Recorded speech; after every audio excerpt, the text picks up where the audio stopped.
오늘 우리 함께 은혜 나눌 말씀은 마태복음 5장 13절에서 16절 말씀이 되겠습니다. 우리 다 함께 봉독합니다. 너희는 세상의 소금이니 소금이 만일 그 맛을 잃으면 무엇으로 짜게 하리요? 후에는 아무 쓸데없어 다만 밖에 버려져 사람에게 밟을 뿐이니라. 너희는 세상의 빛이라. 산 위에 있는 동네가 숨겨지지 못할 것이요 사람이 등불을 켜서 말 아래 두지 아니하고 등경 위에 두나니 이러므로 집안 모든 사람에게 비치느니라. 이같이 너희 빛이 사람 앞에 비치게 하여 그들로 너희 착한 행실을 보고 하늘에 계신 너희 아버지께 영광을 돌리게 하라. 아멘. 여러분 잘 아시는 뉴욕 시장을 지냈던 루돌프 줄리안이라고 하는 사람이 있습니다. 대통령 후보에까지 거론되는 그런 사람이죠. 이 사람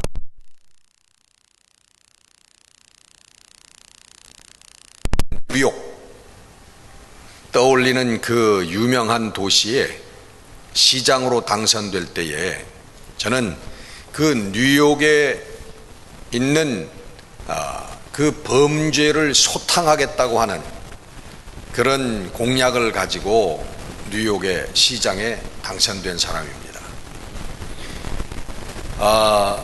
그래서 이 줄리아니 시장이 범죄 퇴치를 위해서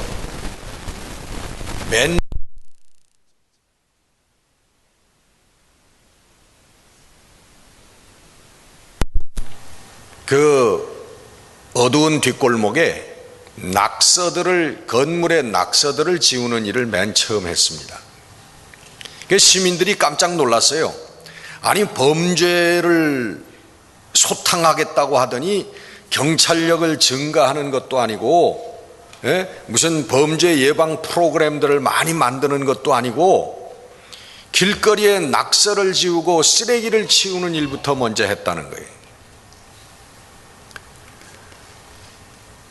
근데 놀랍게도 그 줄리아니 시장의 정책에 의해서 몇 년 후에 뉴욕의 범죄가 거의 절반 수준이 40%가 넘는 수준이 줄어드는 역사가 일어났습니다.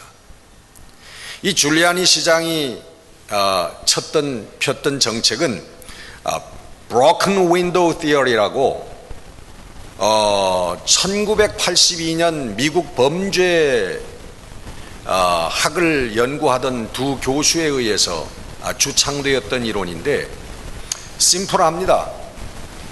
그 허름한 건물에 유리창이 깨어졌는데 그 깨어진 유리창을 그대로 방치하면은 몇 년 후에는 그곳에서 중대한 심각한 범죄가 일어난다고 하는 이론입니다. 다시 쉽게 풀어 얘기하면 우리가 쓰레기가 널려 있고 담배꽁초들이 널려 있는 그런 데 가면은 우리가 쉽게 침을 퇴하고 뱉습니다.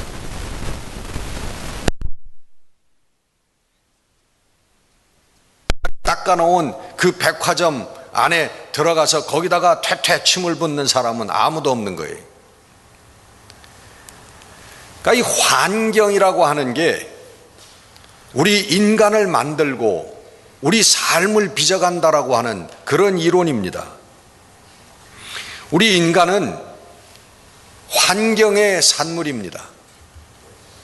우리가 어떤 환경 속에서 자라느냐, 어떤 환경 속에 지금 있느냐에 따라서 우리의 마음과 생각과 우리의 삶이 달라진다는 거예요.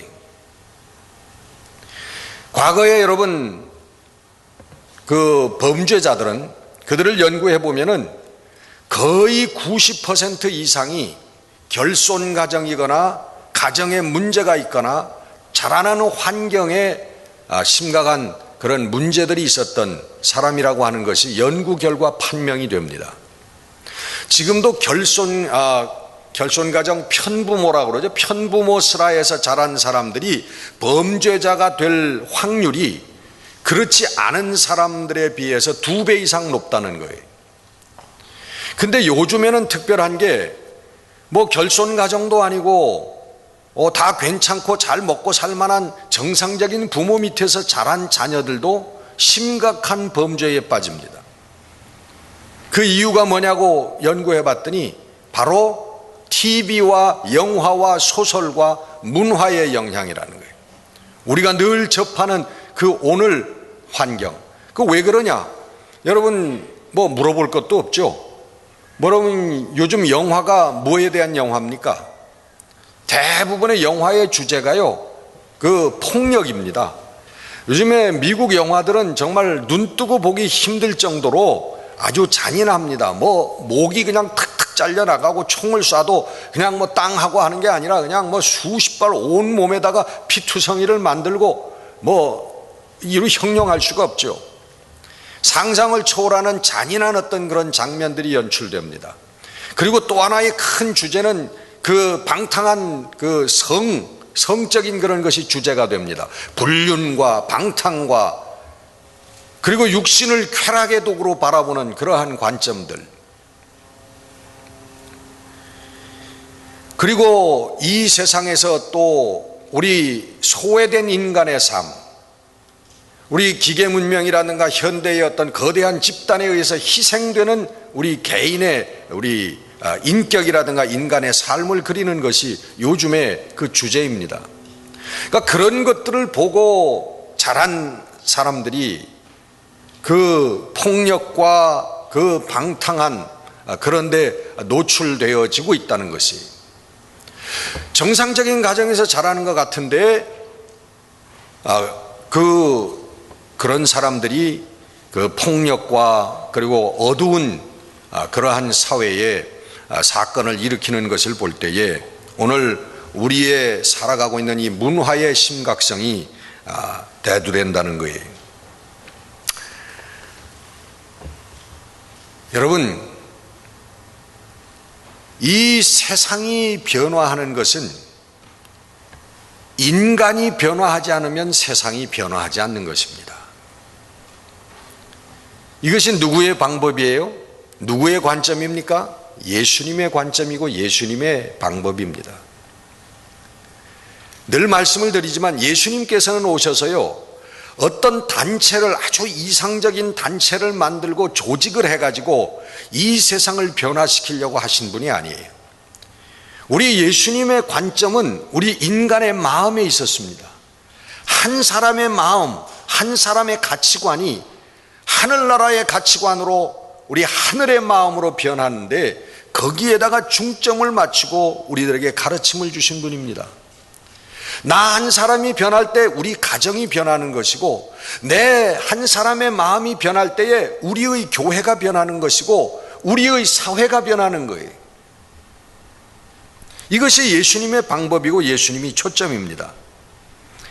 예수님께서는 사랑과 평화의 길을 우리들에게 보여주신 분입니다. 우리 자녀들을 세상에 맡기면 죽습니다. 저희들이 좋은 학교를 나와가지고 무슨 검판사가 되고 의사가 되고 사업가가 되고 수십만 불 연봉을 받는 좋은 직장을 다니는 직장인이 된다고 할지라도 세상에 맡기면 자녀들의 영이 죽는 거예요. 그래서 여러분 요즘 그 신문지상을 도배하는 것이 뭡니까? 무슨 어느 그 검사장이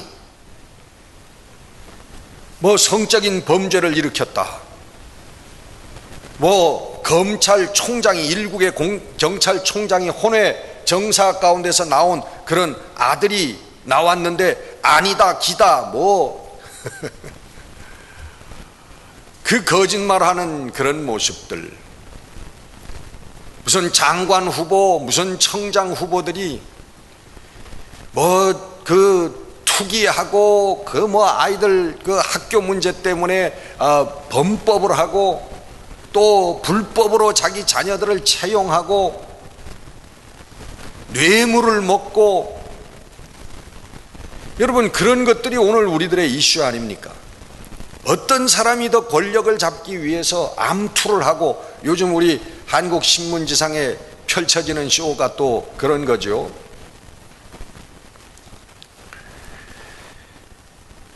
여러분 교수가 되고 검판사가 되고 의사가 돼도 요즘 말로 말짱 꽝입니다.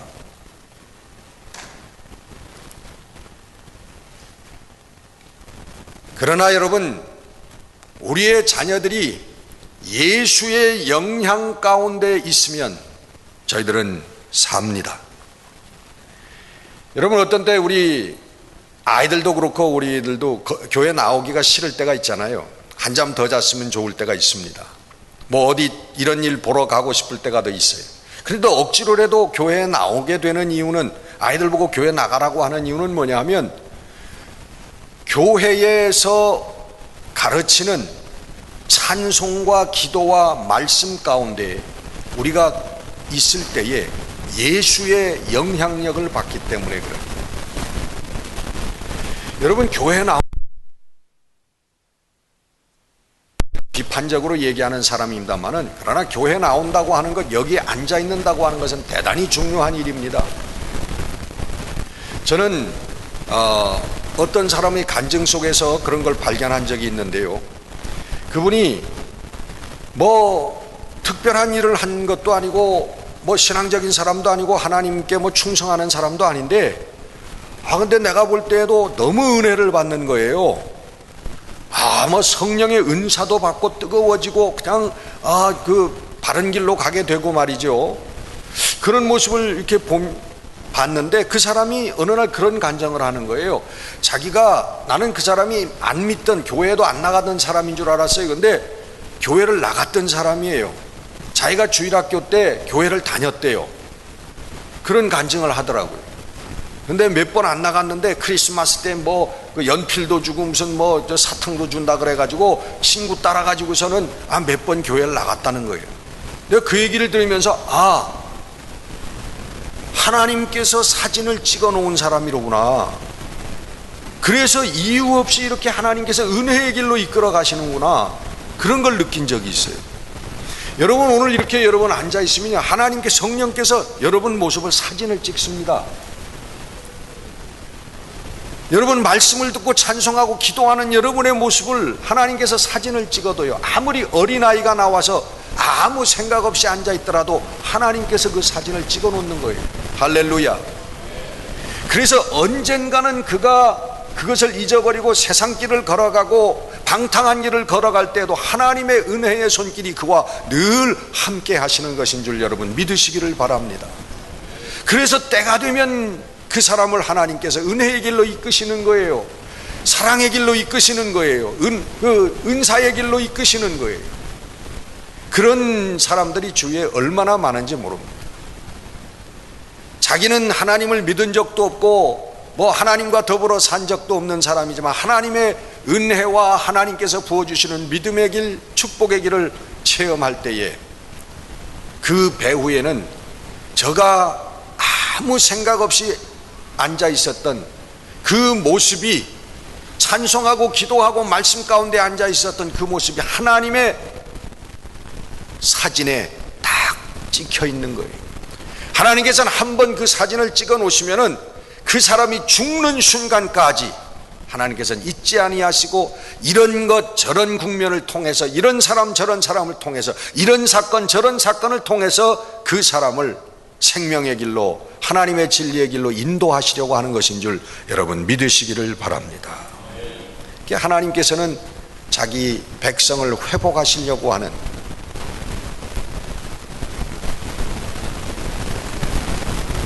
저는 그 신학교 다닐 때에 그 무당들을 그 서베이 한 적이 있습니다. 그 무당들에게 두 가지의 종류가 있는데, 하나는 세습무가 있고 하나는 강신무가 있어요. 세습무라고 하는 것은 자기 부모라든가 형제라든가 윗대에 있는 사람이 무당이 어떤 적이 있는 그 족보를 가지고 있는 사람인데, 그걸 대물림하는 겁니다. 그리고 강신무라고 하는 사람은 족보에 있든 없든 그 신이 내려가지고 무당이 된 사람이에요. 어느 날 갑자기 뭐 직장생활 잘 하다가 갑자기 무당이 되고, 예? 뭐 또 좋고 훌륭한 뭐 그런 자리에 있다가 다 내팽개치고 무당이 된다는 거예요. 근데 그 사람들 얘기를 들어보면 세습문은 능력이 없어요. 구술할 때 꼭 강신물을 데려다가 같이 구술해야 돼.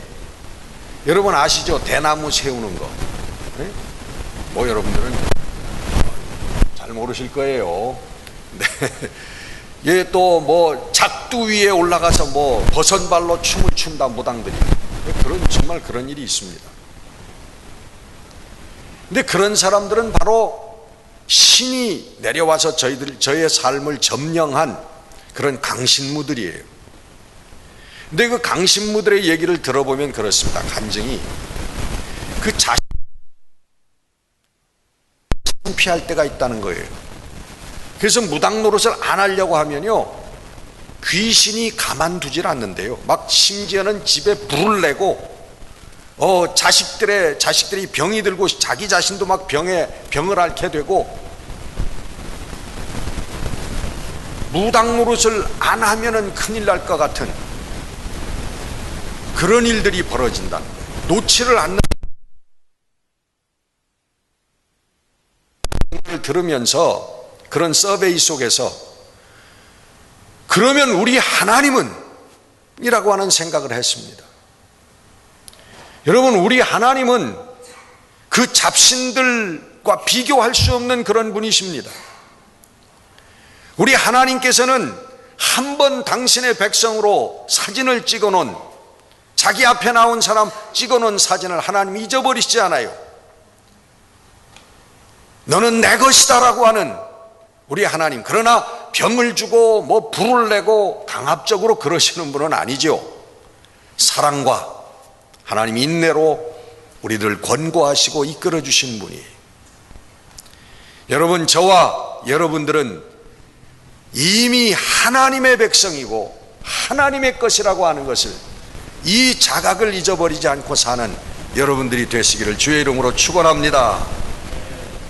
그러면서 우리 주님께서 너는 세상의 소금이고 너는 세상의 빛이다, 그렇게 말씀하시는 거예요. 소금이 그 맛을 잃어버리면 무엇이게 되겠느냐?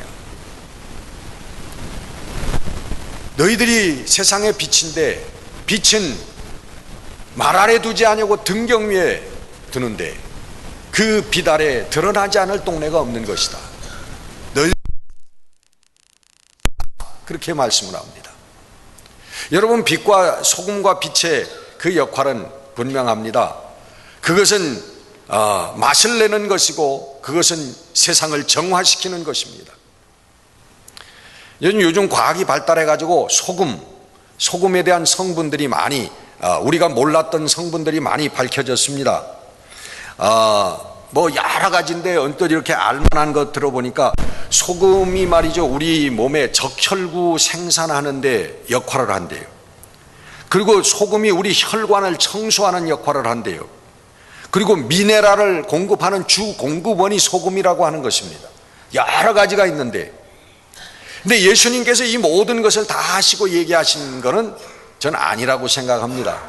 예수님께서 말씀하신 건 맛을 내는 소금, 짜게 하는 것, 이 땅에 우리의 삶에 맛을 내게 하시는 것, 삶이 삶답게 만드는 요소, 그리고 우리의 죄악된 삶을 하나님의 빛으로 소독하고 정화하고 깨끗하게 하는 진리의 하나님의 빛, 그리고 하나님의 생명을 가져오는 그 역할을 말씀하신 거라고 생각을 합니다. 이 세상은 정의를 부르짖습니다. 근데 그 정의는 법과 힘으로 실현시키려고 하는 정의입니다. 근데 우리 예수님께서 와서 구현하시려고 했던 정의는 뭐예요? 사랑과 희생으로 세우는 정의란 말이에요. 이 땅에 정의가 의로움이 세워져야 되는데 예수님께서 그 정의를, 의로움을 세우시기 위해서 하신 일은 사랑과 희생의 길을 보여주신 것이라고 하는 것입니다. 여러분, 우리들에게는 빛이 없습니다. 여러분, 무슨 빛이 있습니까? 아무리 여러분 비싼 화장품으로 화장을 해도 빛이 안 나요. 우리 인간에게서는. 아무리 좋은 비싼 옷을 입고 좋은 옷을 입어도 우리들에게 그래서 빛이 나는 게 아닙니다. 정말 생명의 빛, 진리의 빛은 예수님이신 거예요. 빛으로 오신 분이 예수님이에요. 그래서 그 빛 되신 예수님이 우리들 속에, 그 말씀이 우리들 속에 거하시면 우리가 그 빛을 보여주게 되는 거예요. 그건 나의 빛이 아니라, 여러분, 우리 인간의 빛은 미움과 시기와 질투와 싸움과 분쟁, 그 외에는 없습니다. 우리 인간의 지혜와 지식으로 하려고 할 때 우리는 추악한 냄새가 납니다. 그러나 우리 속에 와 있는 예수 그리스도의 빛을 우리가 깨닫고 그 빛된 삶을 쫓아갈 때 우리들에게 내가 알지 못하는 순간에, 내가 모르는 시간에도 그 예수 그리스도의 생명의 빛이, 사랑의 빛이 우리 주위에 비추게 되는 거예요. 여러분, 우리가 이 예수 그리스도의 빛을 비출 수 있는 것, 그게 바로 성령 충만을 받는 길입니다. 우리 성령님께서 충만히 와서 내 삶에 거하시는 것, 그 이외에는 다른 방법이 없어요. 저는 많은 신학자들을 압니다. 많은 이론가들을 압니다. 그러나 여러분, 그 지식과 이론만 있는 사람들은요, 예수 믿는 사람이라고 하지만은 예수 믿는 예수 크리스찬으로서의, 예수인으로서의 능력이 없어요. 공통적입니다. 100명이면 100명 똑같아요. 능력이 없습니다. 예수의 빛을 드러내는 능력이 그들의 삶에는 없어요. 그들은 말만 하다가 가요. 그들은 책만 쓰다가 가요. 그것뿐입니다. 여러분, 슈바이처 박사가 자기의 모든 그 베네핏을 포기하고, 그 옛날은 정말 미개하고 원시했던 아프리카죠. 그 아프리카에 그 선교사로 가서 거기 판잣집 병원을 지을 때 그 유럽의 모든 사람들이 저를 비난했습니다. 그 좋은 공부를 하고 그 좋은 지식을 가지고 가서 쓰레기 속에 버린다고, 쓸데없는 짓을 한다고 비난했습니다. 그 비난했던 사람들, 뭐 할 수 있어요. 그러나 그 비난했던 사람들은 그냥 책상에만 앉아 있었습니다. 그들은 아무것도 하지 않았어요. 판자에다가 못질 하나 하지 않았다는 거예요. 이론적인 지식만 가지고 있는 신앙인들은요, 이 성령이 충만함을 받지 못한 신앙인들은 오히려 부정적인 영향을 미칩니다.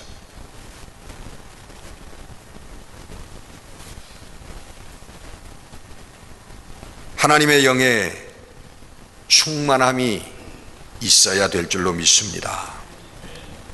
이론적인 충만함이 아니고요, 정말 방언이 터지고 하나님 성령께서 우리의 육신의 병도 고쳐주시는 신유의 역사가 일어나고 성령의 음성이 들려오고 예수 그리스도께서 손에 못자국 난 손을 우리에게 보여주시는 이런 체험이 일어나는 성령의 충만함이 있어야 될 줄로 믿습니다. 여러분, 예수에 미칠 수 있는 것은 이 성령의 충만함이 없이는 예수에 미칠 수가 없습니다.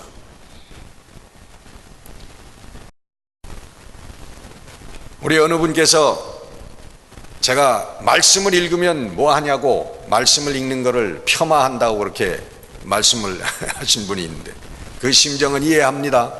그러나 저는 하나님의 말씀을 읽는 것을 폄하하지 않습니다. 우리 성도들이 하나님의 말씀을 모르고서 어떻게 크리스찬이라고 할 수 있겠습니까? 그것은 기본입니다. 하나님의 말씀을 읽는 건 기본이에요.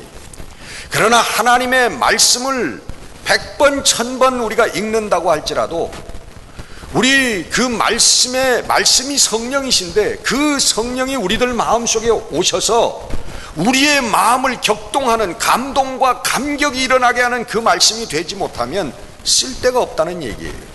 그건 이론에 불과하다는 얘기입니다. 말씀을 한 절을 보더라도 그 말씀이 내 심령을 뒤집어 놓고 내 마음속에 감동과 감격이 일어나서 내가 예수에 미칠 수 있는 그런 말씀이 되어야 된다고 하는 말씀이에요. 여러분, 눈물의 기도가 있어야 됩니다. 찢는 기도가 있어야 됩니다. 교회를 위해서 눈물을 뿌리며 심령을 찢는 기도가 있어야 돼요. 우리 성도들을 위해서 심령을 찢는 기도가 있어야 됩니다.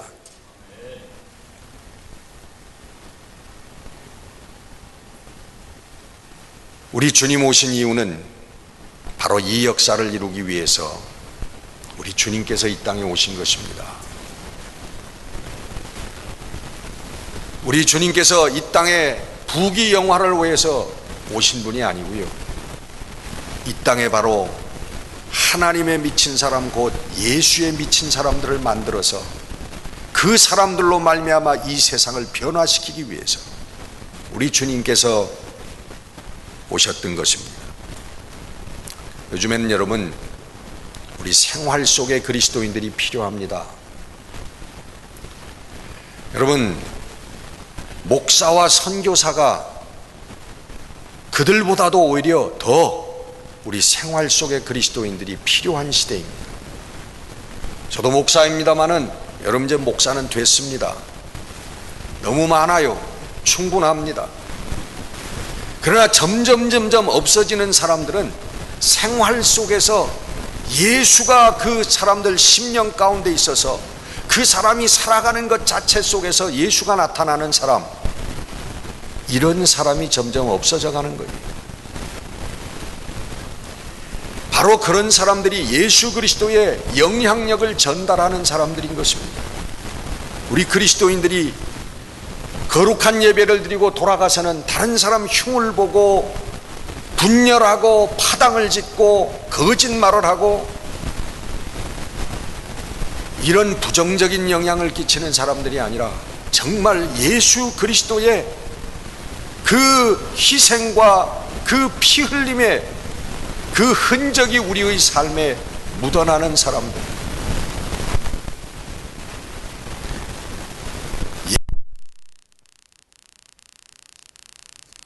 이 필요하고, 예수가 그 속에 들어있는 의사가 필요하고, 예수가 그 마음속에 있는 판검사가 필요하고, 사업가가 필요하고, 군인이 필요해요.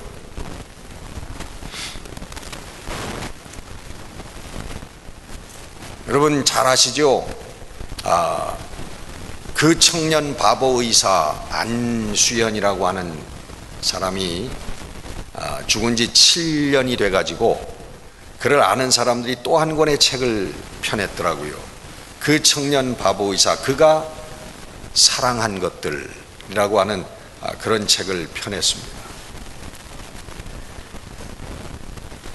그 안수현이라고 하는 청년은 여러분 잘 아시지만 그런 고려대학교 의과대학을 나오고 병원에 인턴 레지던트를 하고 군의관으로 가서 근무하다가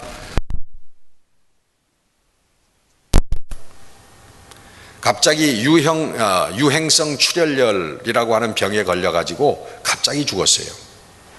근데 그가 죽은 후에 사람들이 깜짝 놀란 건 뭐냐 하면 그의 장례식에, 그 무명의 의사의 장례식에 한 3천여 명이 왔다는 거예요. 장례식에 들어갈 자리가 없어서 길거리를 꽉 메웠다는 거예요.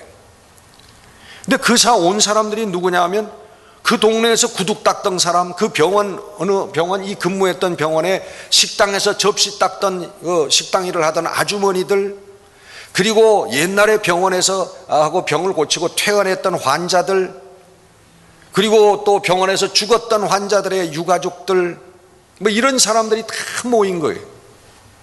물론 동료 의사, 간호사 물론 다 그렇지만, 근데 그 이유는 뭐냐 하면 이 청년은 평범한 사람이었어요. 그러나 그의 마음속에 예수가 있었던 사람이에요. 그 사람의 인생과는 코람데오라고 하는 그 네 글자에서는 코람데오, 데오는 하나님입니다. 코람이라고 하는 것은 앞이라고 하는 뜻입니다. 하나님 앞에서 살아간다는 거예요. 제가 하루하루 시간을 하나님 앞에서 살아가는 마음으로 하나님이 나를 지켜보고 계시고 나와 동행하고 계시다고 하는 그런 마음을 가지고 살아갔어요. 그래서 그는 구두 닦는 사람들 가서도 그 앞에 가서 인사를 하고 그들의 손을 잡아주고, 그리고 환자들에게 친절하고, 그리고 자기 환자가 아니더라도 그 입원실을 돌면서 깜깜한 새벽에 조용히 들어가서 그 환자들을 위해서 묵상으로 기도해주고, 그리고 퇴원한 사람들은 잊어버리지 아니하고 그 결과가 궁금해서 그 바쁜 시간을 쪼개서 찾아가 가지고 안부를 물어보고 같이 차를 한 잔 마시고, 여러분, 그냥 어쩌면 평범한 일상이었습니다.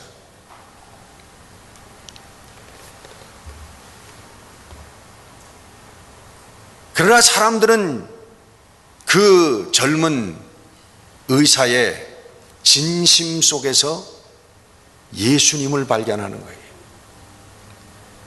우리에게 오셔서 섬겨주시고 사랑해 주셨던 그 예수님을 그 청년의 삶 속에서 발견하는 거예요.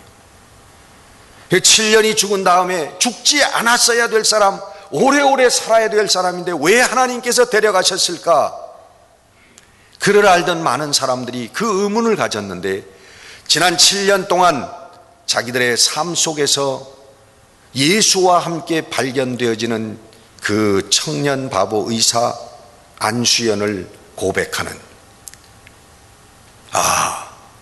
내가 이렇게 살 수 있게 해주시기 위해서 우리에게 그 청년을 주셨고 하나님 일찍 데려가셨구나. 그 간증을 하는 책들을, 그 글들을 모은 책이 되었습니다. 여러분, 우리는 많은 그런 사람들이 있지요. 특정한 한 예를 들었습니다마는, 그러나 그런 사람들의 삶 속에서 우리는 이 땅에 오신 예수님을 발견하는 것입니다. 그리고 나도 그 예수님을 내 가슴 속에 담고 예수의 삶을 살기를 원하며 걸어가는 사람들이 바로 그리스도인이라고 하는 사람들입니다. 오늘 여러분, 우리의 삶의 현장에서 나의 삶이 어떤 삶이든지, 나의 삶이 유명한 삶이든지 아니면 보잘것없는 아무것도 할 수 없는 무능한 삶이든지 어떤 삶이든지, 나의 삶 속에서 코람데오 하나님 앞에서 산다고 하는 그런 마음을 가지고 우리가 한 발자국 한 발자국 걸어갈 때에 우리의 삶 속에서 예수 그리스도의 사랑과 희생이 드러나게 되고, 그리고 우리가 이 땅의 소금과 빛의 삶을 살게 되어지는 줄 믿습니다. 우리 예수님 오신 우리 대강절 이때에 여러분들 마음속에, 여러분 이 세상의 부귀와 안락과 쾌락을 위해서 오신 예수가 아니라 정말 사랑과 희생으로 이 땅을 하나님 나라로 변화시키기 원하는 마음으로 오셨던 그 예수님이 여러분들 마음 가운데 오시기를 주의 이름으로 축원합니다. 기도하겠습니다.